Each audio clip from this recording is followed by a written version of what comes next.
Welcome to 20 Minute Tabletop, a podcast sharing the love of all things tabletop gaming in bite-sized pieces. I'm your host, John Wiki, here today with my co-host, Stevie. This week, we have our first ever event-based episode. Today, we're talking about MEGACON Orlando, a large comic convention that happens over the span of 4 days every year in Orlando, Florida. We could make this 20-hour tabletop and talk about everything we did and saw, but we're going to try and limit ourselves to tabletop and RPG-paced discussions.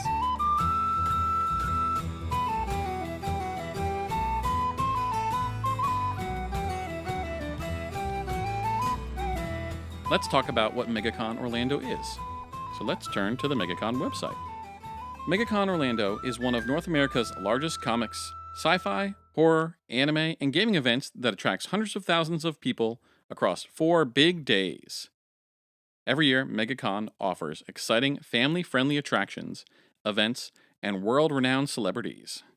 Everyone is a fan of something, and MEGACON Orlando is the place to celebrate all things pop culture. Get an autograph or a photo with your favorite guest, and then get the inside scoop about their favorite movies and TV shows at celebrity panels. Watch professional comic artists battle it out in our popular sketch duels, learn from our how-to workshops, and take photos with your favorite costume characters. It's also a great place to buy unique gifts or treat for yourself. And a huge show floor for shopping madness. And MEGACON is now run by Fan Expo HQ, and they run a number of cons in both the US and Canada. All right, let's talk first impressions. I think it's a great con with a lot to take in. I mean, we're big con goers, and I've always wanted to go to MEGACON since we moved to Florida. The first year that we lived here, we were adjusting to the move, and then COVID happened. You and TJ went last year just for one day to meet the 4 hobbits, but this year, all of us went for all 4 days. So usually here's where we talk about ease to set up, ease to start. So let's talk about, the passes and getting into the con, because that's really how you set up for the con is you buy your tickets.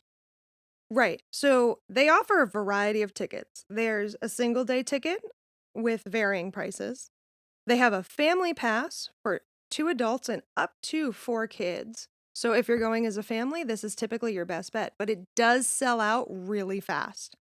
There are 4-day tickets, there are ultimate fan tickets, and VIP tickets, and we'll talk about the benefits to those in a moment. So we chose to get 2 ultimate passes for John and myself, and we got early bird pricing on those at $150 each, which gets us into all 4 days of the convention. And the kids were free every day with the coupon on the MEGACON website, except for Saturday. So Saturday, we just paid for 1-day passes for the kids. And that coupon gets you 1 free child with adult purchase. So that's why that family pass offers up to 4 children. So that ultimate fan package, why we picked that is it's really cool. It gives you the 4-day access. You get early access on Thursday. And actually, when we went into re-entry, we actually got in early some of the other days as well to the show floor. It gives you guarantees on photo and special events for a certain window after they come out. So if it sells out, you can actually still buy it if you're within that short window. You get some limited edition swag, a bag, a comic, we got a little mystery machine from Scooby-Doo. And then the big thing of why we got it was the Ultimate Lounge. This was a huge thing for us of the benefit of why we wanted this pass. And the VIP pass is got the same benefits as the Ultimate Pass, plus a bit more. They get priority entrance before the Ultimate Pass holders. They get a Bring a Friend Thursday. The VIP Lounge, which is separate from the Ultimate Lounge, I want to point out. They have a bag and coat check. And they get an express pass for autograph and photo ops. And finally, they get priority access for the main theater and some of the panels. And that lounge was huge for us because it gave you a space to get away, to have some chairs and tables to sit at, but just get away from the noise. Even in the side concourses, it was still loud with all the people there. And when you want to just get away and just decompress for a little bit, having that lounge, whereas this was a nice, quiet space for all of us. Right. And when we say lounge, it's basically one of the conference type rooms on a higher floor. One of the, I'd say, like mid-size rooms, probably like 50, 60 chairs or so and tables. But the fact that you have to go in through a door and it is blocked off from the rest, the dividers are up and everything like that, that does cut down on a lot of the noise, so it is drastically quieter in those lounges, and I imagine the VIP lounge is, likely similar. Let's talk about our enjoyment of the convention. I really love cons, all of them. Finding unique items, being around people who love the stuff that I love. What's nice about MegaCon is I felt like it had a really positive atmosphere from attendees, even though there were some snafus and sort of the organizational bits in terms of like purely getting in and couple things like that. Even with those roadblocks, I felt like everyone who was there for the most part was really positive. People complimenting each other's cosplays and just like that general niceness that sometimes, unfortunately, isn't always part of a con, but this con was, I think, highly positive, and that added to my enjoyment of it. I love them as well. I enjoy all the parts. The vendors and artist alleys are always parts of my favorite parts of con. You get to find those things you can't find anywhere else, those unique creations from people, or just stuff that you're not going to see sold in a major store. Meeting and sometimes seeing guests, even from a distance, even if you're not meeting them, is really cool to me. Seeing some of those celebrities you enjoy, getting to meet them, finding out some of them are just even nicer in person than you would even imagine. Looking at you, Zachary Levi. Frankly, there's always more to do than there is time for, so it's always a balance of what am I going to do, what's the most important things. Right. And MegaCon, like they said, they talked about being a pop culture convention, so they're not super RPG, TTRPG based, but they did have several large tabletop vendors there. They had an RPG room, and there were even some panels and sessions on gaming hosted by Adventures on Tap. But unfortunately, we didn't have time to attend any this time around. So we'll start with some of the dedicated areas. So there was the MegaCon Tabletop Pavilion, and this was a dedicated area up on the South Concourse where they had a variety of games that could be played. So there were some Adventure League going on there. I believe there were supposed to be some Pathfinder Society games there. The one day we stopped by, it looked like it was mostly 5e being played and like a particular world created by some people within the 5e that was being played there a lot there. We didn't take the time to play any. We didn't have a lot of extra time for that because that is a time investment, but it was pretty cool to see there. And like, we got invited to a couple of tables just walking through to see it. People were like, "Hey, do you want to sit down and play?" So it was definitely very welcoming, and it wasn't like you had to sign up ahead of time or you wouldn't have a spot. Like people were like, "Hey, yeah, come down, sit, play with us," and there were even empty tables that you probably could have set up your own if you wanted to play. Next was the tabletop gaming experience. They offered a collection of games ready to demo and purchase. They were all games with fairly quick walkthroughs. The hosts were very friendly. We actually purchased two games. We purchased Disney's Sorcerer's Arena, which is a newer game, and Abandon All Artichokes. Another cool thing that they had at this tabletop gaming experience is they had these special table toppers, excuse me, called game toppers, which are lightweight gaming tables that you can put on top of your own table or set up independently. But those were really cool because it gave you a nice, even playing surface. They had neoprene mats down, so it kept things from sticking, sliding, whatever. And it kind of made it a little easier to demo the games because you're not worrying about cards sliding off the table or whatever. It had a nice surface to it. They were really nice, and we looked them up after, and like you could stick your cards on the edge to hold the cards up for you. There were like cup holders and accessories you could have for that.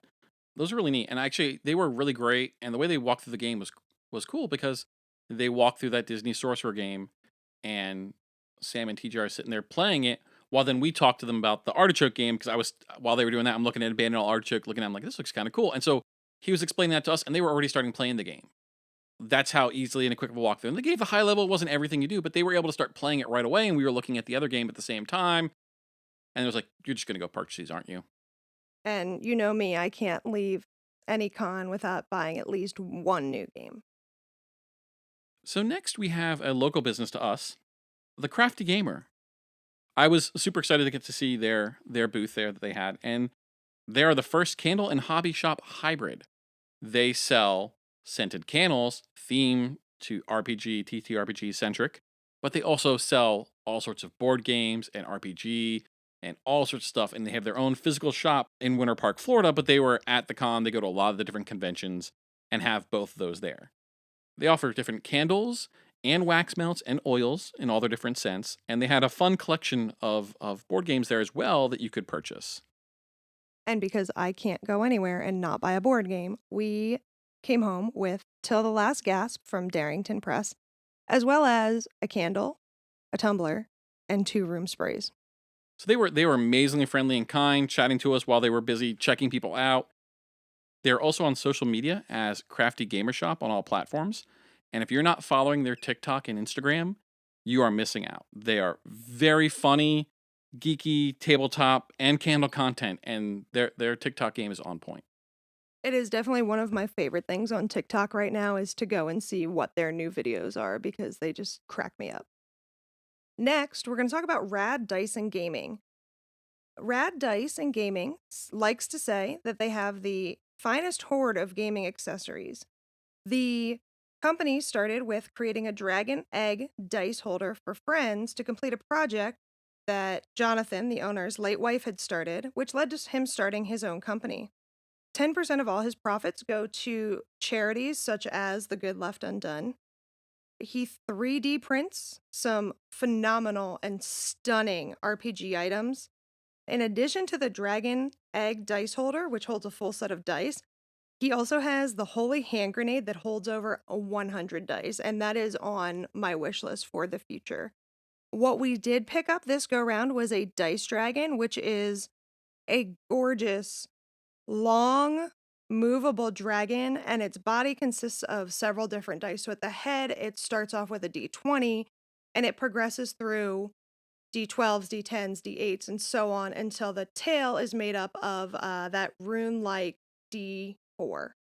And the craftsmanship that is put forth in his items is phenomenal. They are just beautiful 3D art. He does a great job. You can buy them printed unpainted, but he also has ones of his that he takes the time to paint and does an amazing job on them as well. We'll definitely share a picture of that dragon. Next, we found a new company, Nomnivore Games, and they were providing demos of their new card games. They had some really fun ones, the first of which was called Snack Attack. It's a game of stealing snacks from your siblings. It's very fast-paced, it's very easy to play, very simple rules. You can play through the hands pretty quickly and go through those. The other one they have is Dungeons and Dinos, which is fun because it reuses those same characters from Snack Attack. And this is a dungeon crawler card game. It's half collaborative, half competitive. Quest to take down the big bad.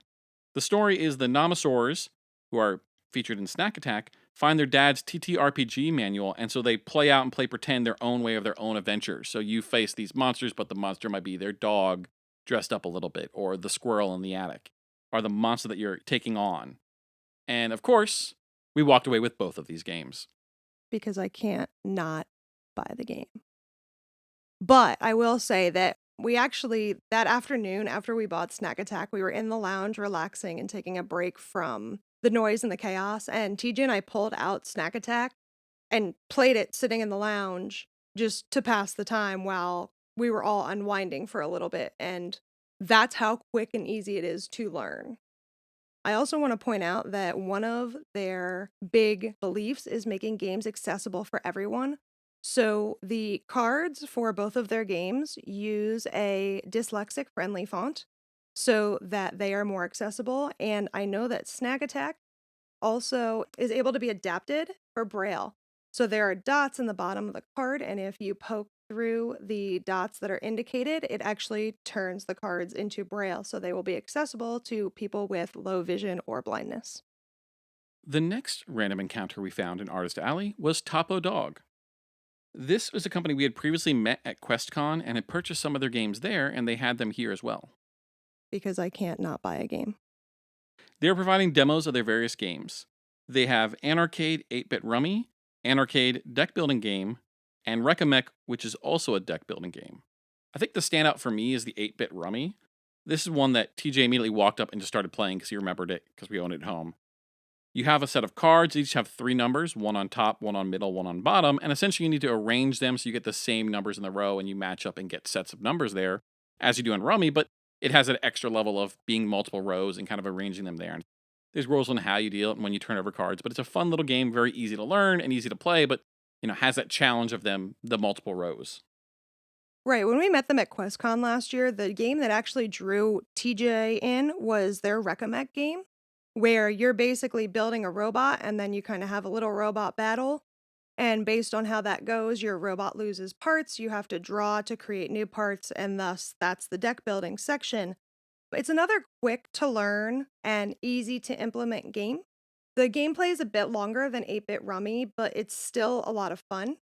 And that, for quite a while, was one of our sort of regular after school rotation games.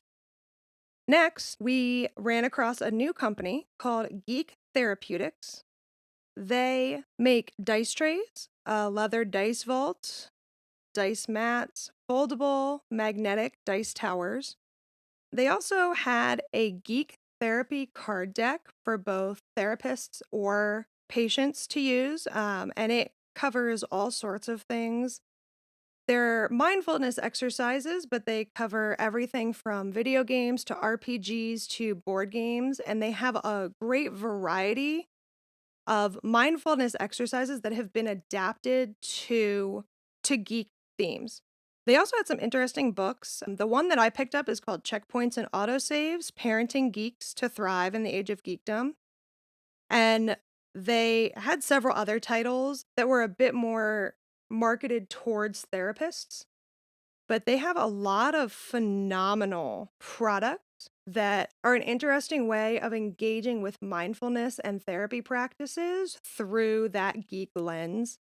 And honestly, like the owner was phenomenally kind and very interesting to talk to. I think we talked to them for 20-30 minutes about their products. They were just so passionate about bringing the geek and the therapy bits together. In Artist Alley, we ran across Arcane Fae Creations, who we have also met at QuestCon, and I bought a gorgeous purple wooden dice tower from them. And since we saw them last, they have new resin dice trays, which were just stunning. I'm shocked I didn't walk away with one. It's probably just because I was carrying so many other things at that point. But please check them out because they hand make all of their stuff. They hand make their dice towers.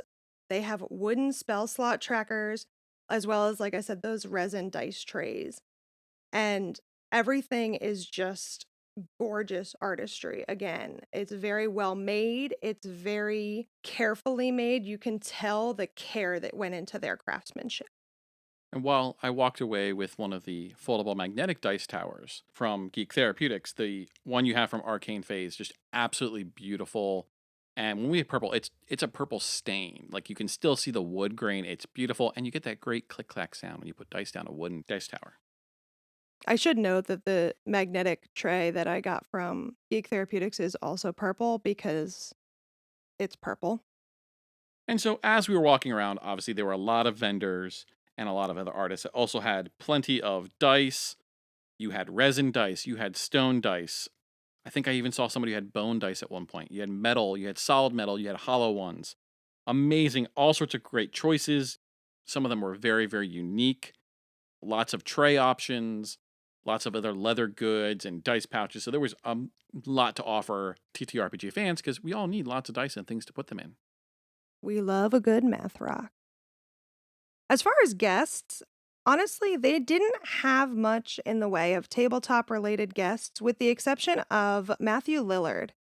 He was there as part of the Screamcast team up that they were hosting, but he is also one of the 5 founders of Beetle and Grimm's. And Beetle and Grimm's is a maker of premium RPG products with special physical products and sets. And I would like to call out specifically their gorgeous, gorgeous tomes of Pathfinder lore. They make a lot of products for 5e where they have everything you need to go with, one of their adventures, but all the physical handouts and coins and letters and things that you'll find all beautifully crafted, great maps to go with it. And on the Pathfinder side, yeah, they created these character journals that are just amazing for leveling your character 1 through 20, work great with Paizo, and they have high on my list of things is their Absalom, where they did a book of the Book of Absalom, but all the physical stuff to go with it, their own high-res map, Absalom coins, and all these other stuff that you can use in your game. Now, it's not the same of a pairing with an adventure path, but just in general, it's just amazing the quality stuff they put out there. So when Matthew Lillard was there, it was saying Scream on their Instagram post. And I'm like, look, it's Matthew Lillard from Beetle and Grimm, because that's where I associate him with both. Yes, he also played Shaggy. Yes, he was in Scream, but I love him for his contributions to tabletop. And now the last thing we're going to talk about is not actually tabletop related, but we will call it out because it has a very special connection to this podcast. We're going to talk about Star Shanties. What is Star Shanties, John? Star Shanties is about the 100% totally legitimate cargo ship. It is stranded on a backwater system in the Outer Rim. Its smuggler crew has no other recourse but to perform some of their favorite shanties in order to raise credits for repairs, featuring songs such as Old Man Thrawn, Running Down from Kessel, and Hondo Anaka. It's a shanty showcase of galactic proportions. Star Shanties is written and directed by a familiar name, Arthur Rowan. You may recognize him from the end of every episode of our podcast, because he wrote our theme song. Star Shanties is a fantastically fun time with songs that truly get stuck in your head through the longest of journeys in hyperspace. While, like we said, it's not directly related to tabletop, there are Star Wars RPGs, and it does have that connection because Arthur wrote our theme song. At starshanties.com, you can find upcoming performances, links to YouTube to hear the shanties, or purchase some swag to help support the creation of their first album, which they will be working on soon. These are Star Wars-based sea shanties, which are just absolutely amazing. Will get stuck in your head. Right now, I'm doing everything in my willpower to not sing Hondo Anaka. So, some special notes. For next year, the dates are actually moving backwards into February, and passes are already on sale, minus VIP passes. And it will be February 1st to 4th in 2024 if you want to come on down to Orlando. So we did also, in special notes, take a stroll down Tattoo Alley. This is also tabletop adjacent, and got ourselves some D20 tattoos. Shout out to Dylan Eves of Charnel House Tattoo in LA, who attended the con with a collective of tattoo artists with Ink Fusion Empire. Let's talk final impressions. For me, it wasn't super game heavy, but it was a good time. We did meet some tabletop creators and caught up with some creators. We met at QuestCon Orlando last year, so that was really nice.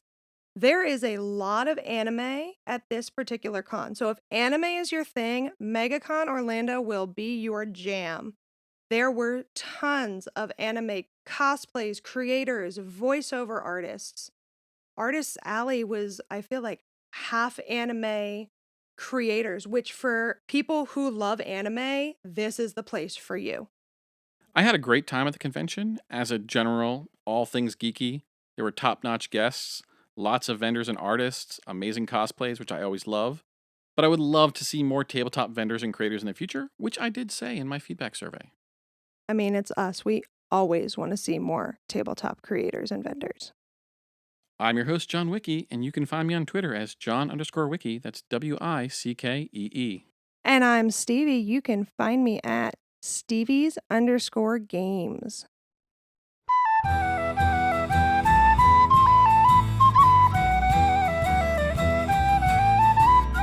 20-Minute Tabletop is a Morecore Studios production. Theme song by Arthur Rowan, Morecore art by Ceda Duncan. Do you want more tabletop gaming fun? Subscribe to 20-Minute Tabletop on Spotify, Apple Podcasts, Stitcher, or wherever you get your podcast. Find out more on our website, 20mintabletop.com. That's the numbers 20mintabletop.com. Or connect with us on Twitter and Instagram at 20mintabletop. That's at 20mintabletop. Thank you, and roll with fortune.